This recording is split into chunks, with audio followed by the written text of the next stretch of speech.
বাংলাদেশের মানুষের ভাই রায় তুললে ভাই মাথা খোলে ভাই, ওখানে পুরা দিন ব্যবস্থাকে রায় তুললে ওখানে নশায় ভাই। পুরা দিন ধরে দেখলাম যে সবাই ফেসবুকে একের পর এক শেয়ার করলো যে বাংলাদেশ বিশ্বের 50টা দেশের ভিতরে এখন 47 নম্বরে আছে। ইউনূস সরকার 8 মাস ক্ষমতায় থাকাকালীন বাংলাদেশের একদম 100 ক্রস ছিল, আগে 100 পিছনে ছিল, আমরা আগে এখন 50-এর ভিতরে ঢুকে গেছি। যে সন্ধ্যাটা পার হইলো এখন দেখতেছি এটা হচ্ছে গুজব, এটা হচ্ছে ভুয়া, এটা হচ্ছে বানোয়াট, এই ধরনের কোনো কিছুই নাকি হয় নাই। মানে আমরা কই যাবো, পুরা দিন চিন্তা করলাম এটা, রাইতে যাওয়ার পরে দেখি যে না এটা ভুয়া। এরপরে সকালবেলা মুফতি আলাউদ্দিন একটা পোস্ট করলো যে হাতে করলো যে মানে আমাদের আলাক্সা ভালো আছে, ওইখানে কোনো রকম কোনো ঝামেলা হয় না, কোনো কিছু হয় নাই।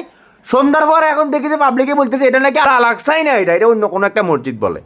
মানে আমরা কোথায় ছিলাম মূলত, কোথায় থাকি আমরা? এরপরে সকালবেলা গতকালকে জামশেদ মজুমদারের আমরা সারাদিন ধুইলাম, যে গভীর রাত হইলো আমরা আমাদের ভুল বুঝতে পারলাম, আমরা বললাম যে না জামশেদ মজুমদারই সঠিক।